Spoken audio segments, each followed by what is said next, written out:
berapa kali teman-teman makan dalam satu hari? Banyak nih, modalnya gede nih, hidupin yang ini 8 kali sehari. Yang lain, yang ini kayaknya nggak boleh jawab semua pertanyaan saya. Berapa? 2, 3.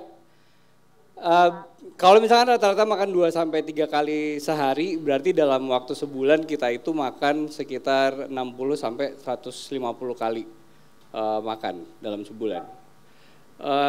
Dari kondisi ini kita bisa lihat bahwa makanan itu adalah kebutuhan primer manusia. Jadi mau ada bencana, mau ada perang, mau ada apapun, kita akan tetap makan. Mau naik sepeda dari Belanda sampai Indonesia, tetap makan. Dari sini kelihatan bahwa industri makanan itu adalah salah satu industri yang nggak ada matinya lah istilahnya. Nah, sebenarnya penemuan saya ini datangnya agak telat. Jadi waktu tahun 2008 saya itu dulu ya videographer, produser, kerjanya bikin acara TV.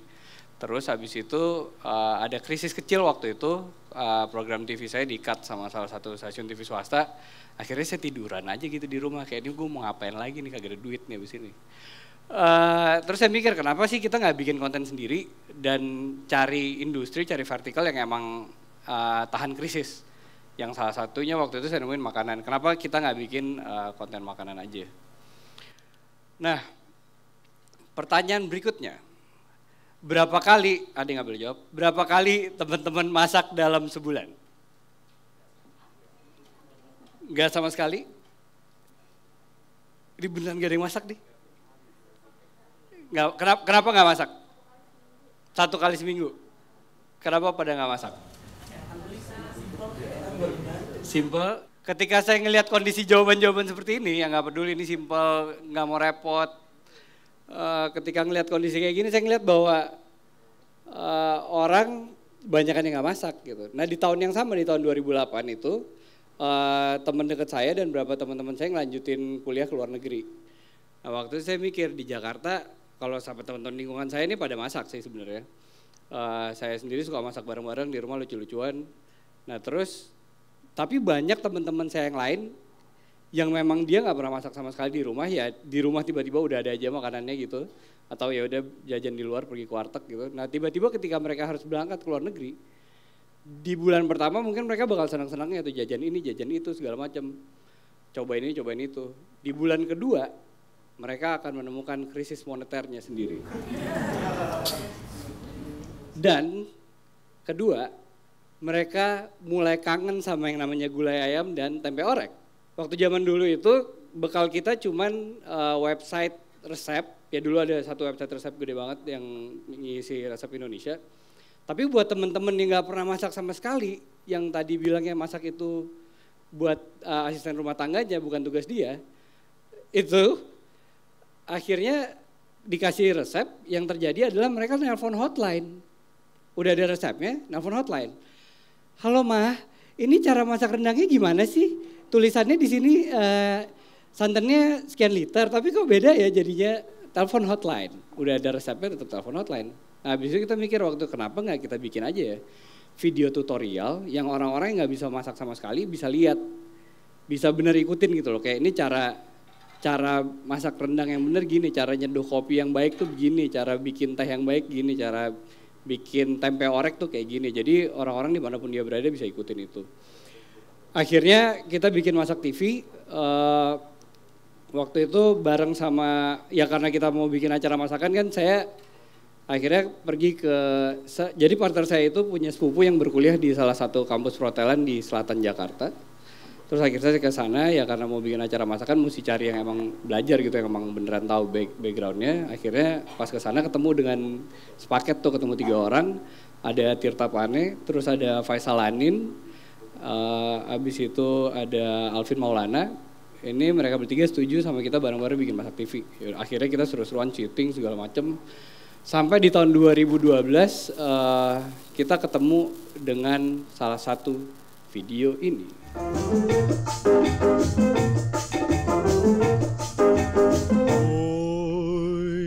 kampung-kampung nan jauh-jauhlah dari Batu.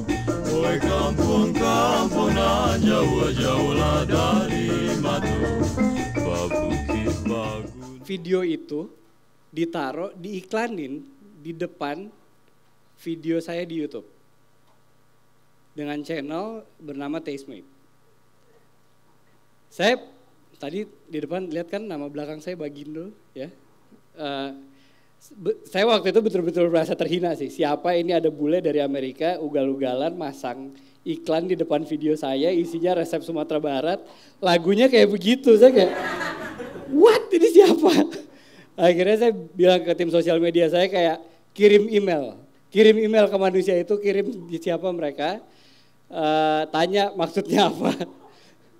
Akhirnya nggak lama dijawab, ternyata foundernya, CEO-nya dulu tinggal di Indonesia dan dia suka banget makanan Padang. Oke, makanya itu kenapa di Tastemade ada banyak resep-resep dari Indonesia dan dari Sumatera Barat. Berapa tahun kemudian di tahun 2015, setelah saya sering bekerja sama dengan Tastemade, akhirnya mereka menawarkan kepada saya untuk mendirikan Tastemade Indonesia. Setelah diskusi agak panjang, di tahun 2016 akhirnya Tastemade Indonesia berdiri. Dan sampai sekarang di kedua channel ini, di Masak TV dan di Tastemade, udah ada lebih dari 1000 konten. Jadi ada sekitar 2.500-an konten resep masakan. Jadi kalau teman-teman semua sekarang mau belajar masak, silahkan, itu udah di luar sana udah banyak banget video resep masakan yang bisa dipakai buat belajar masak dengan mudah. Nah, begitu kita masuk ke dunia masakan ini, sebenarnya ada banyak hal yang tadinya saya nggak temuin terus ternyata ada di dunia masakan. Tadi dari awal, kalau yang udah datang dari awal tuh udah dengerin dari Mas Glenn, dari Mbak Ade, itu udah Tio juga, itu emang seperti itu dunianya. Waktu itu saya cuman orang yang masak di rumah seru-seruan, terus mau terjun ke dunia ini, saya tahu bahwa di situ ada banyak suhunya gitu kan. Ada banyak mahaguru yang udah menguasai industri ini gitu. Akhirnya saya kayak ya otomatis saya mesti kulonwun, mesti ketemu satu-satu dan ya permisi. Pertama kali itu saya dapat pengalaman ketemu Om William Wongso di salah satu event sosial media tahun 2010 atau 2011 gitu. Saya samperin, terus langsung saya perkenalkan diri bahwa saya Robi dari Masak TV. Terus saya dimarahin. Saya kaget. Dia bilang, kamu dari Masak TV ya? Iya, kamu dari Masak TV. Oh, ini yang bikin videonya. Kamu mau bikin video masakan apa mau bikin video lawak? Kenapa isinya orang ngobrol semua bukan resep gitu? Waktu itu begitu diomelin gitu saya kayak, ya waktu tahun itu bukan zamannya ada video macam vlog, ada video masakan yang orang yang goblok-goblokan aja di dapur terus masak sambil ngomong lo gue gitu. Waktu itu kan mudah bukan? Nah videonya kan isinya kayak begitu semua kan. Ya gak sih? Ya dong. Video masak normal kan itu. Orang yang bikin video masak goblok itu ya dianggap kayak, ya gak kayak zaman sekarang kita udah biasa nonton review, nonton vlog kayak gitu. Zaman itu bukan hal yang lazim, ini 10 tahun yang lalu gitu. Tapi yang saya lihat adalah saya senang karena ternyata orang senior Om William Wongso aja nonton konten ini, berarti orang-orang di dunia ini serius, passionate sama industrinya. Mereka jagain betul standar industrinya gitu. Kemudian ketika saya ketemu teman-teman yang lain lagi, sampai ketemu Ade, Acmi, ketemu asosiasi profesional, ketemu komunitas-komunitas lain, ternyata semangatnya sama. Saya berasa senang banget berada di lingkungan industri masakan, di dunia masakan di Indonesia dan di dunia ini, karena ya benar-benar dimanapun kita bisa ketemu orang dan masuk dari jalur masakan itu dan saling berbagi di situ. Kedua, setelah kita masak, mau nggak mau kita ujung-ujungnya nggak berhenti di supermarket, tapi kita pergi ke pasar. Karena kalau kita udah mulai masak banget, akhirnya kita mau nggak mau nyari bahan yang cuma ada di pasar. Ketika kita masuk ke pasar, ada banyak banget pelajaran yang bisa kita temuin. Pertama, ketika kita datang ke pasar, kita bisa ngelihat dan kita bisa langsung tahu lingkungan sosial itu kayak gimana di satu wilayah. Contoh nih, kalau kita pergi ke pasar Cipete atau kita pergi ke pasar Muara Karang sama pasar di Rawamangun, itu pasti udah beda banget isinya. Kalau kita pergi ke pasar di Muara Karang, itu kita bisa nemuin los India yang jualan bahan-bahan India, juga kita bisa nemuin bahan-bahan Chinese food. Di situ kita bisa nemuin teripang yang harganya 500.000 di pasar tradisional. Tapi kalau pergi ke pasar saya di Rawamangun, Pasar Ampera di daerah kamu ngambon. Nggak bakal ketemu tuh Tripang gitu, siapa yang mau beli barang sebiji 500 ribu harganya. Tapi kita bakal nemuin los Batak yang barang-barangnya diimport langsung dari Sumatera Utara. Dan kita juga bisa nemuin los Padang, los Minang yang bumbu-bumbunya seger banget. Dan itu kita bisa beneran kayak dapat bumbu segar dari Sumatera Barat juga di situ. Dari situ kita bisa ngelihat lingkungan sosialnya kayak apa, background lingkungan kita, tingkat ekonominya kayak gimana, dan interaksi sosialnya tuh kayak gimana sebenarnya setelah kita pergi ke pasar. Dan yang ketiga adalah ketika kita udah belanja di pasar, ketika kita udah mulai masak sendiri, otomatis kita tahu apa yang kita masukin ke dalam mulut kita. Kita tahu bahan-bahan itu dari mana datangnya dan nutrisinya kayak apa. Nah, kalau kita ngomongin nutrisi, belakangan ini tuh kalau misalkan kita di sosial media kayak saya yang ngontrol dan publish konten di lintas platform, kalau misalkan kita ngepost gorengan, itu komen pertama di komen line itu udah pasti kayak kolesterol. Walaupun orang itu yang ngomong kolesterol habis itu pergi ke abang gorengan dan dia beli juga tuh gorengan dan dia makan tiap, saya yakin sih. Kalau kita post satu hal yang isinya gula, itu udah pasti komennya bakal ngomongin diabetes. Kita bakal lihat bahwa orang Indonesia udah mulai aware sama kondisi kesehatan mereka masing-masing dan mereka mulai aware sama apa yang mereka makan. Tapi di sisi lain, di dunia sosial media itu ada yang namanya viral. Satu hal yang viral itu, mungkin tadi yang dari Invia udah jelasin gimana cara viral itu dibuat, saya jadi gak perlu jelasin panjang-panjang lagi. Satu hal yang viral ini sayangnya diikutin sama teman-teman yang melakukan bisnis makanan. Jadi yang tadi padahal virality itu tadi udah tahu kan bahwa itu dibentuk gitu. Tapi itu bisa langsung jadi online to offline. Orang-orang di jalanan akan jualan itu. Contoh yang tahun lalu tenar banget adalah makanan ini nih. Ada yang tahu ini namanya apa? Sebut saja es kepal. Es kepal ini waktu itu saya makan. Karena dalam 1 minggu pertama itu terkenal banget, saya coba makan. Itu kayak es, dikasih coklat leleh sangat kental, habis itu dikasih kental manis, terus dikasih topping yang manis. Itu mungkin kalau saya kasih abangnya, bang saya bayarin dia makan 3 kali sehari. Mau gak tuh abangnya? Kayaknya abangnya gak bakal mau juga makan itu. Nah tapi yang terjadi adalah banyak banget orang-orang yang ngelakuin bisnis itu. Latah. Itu hal yang berbahaya. Bener loh deh, itu berbahaya loh makan ini keseringan. Kalau kita lihat sekarang, mungkin di sekitar lingkungan kita ada banyak banget los es kepal yang udah gak ada yang jualan. Padahal namanya kita mau bisnis itu kan kita udah siapin modalnya. Kita nyari tempatnya mungkin udah bayar premannya. Udah, ya kan? Udah bayar premannya tiap minggu, terus kita udah nyari karyawannya. Tiba-tiba hanya dalam waktu 4-5 bulan itu bisnis berhenti.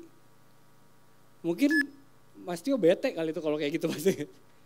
Nah sebenarnya dari pertanyaan pertama sama dari pembicara-pembicara kita sebelumnya kita udah bisa lihat bahwa ketika kita mau bisnis,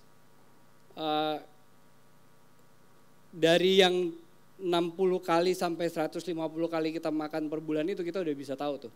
Kita mau address yang mana, kita tahu dulu marketnya siapa kayak tadi yang Mas Tio lakukan.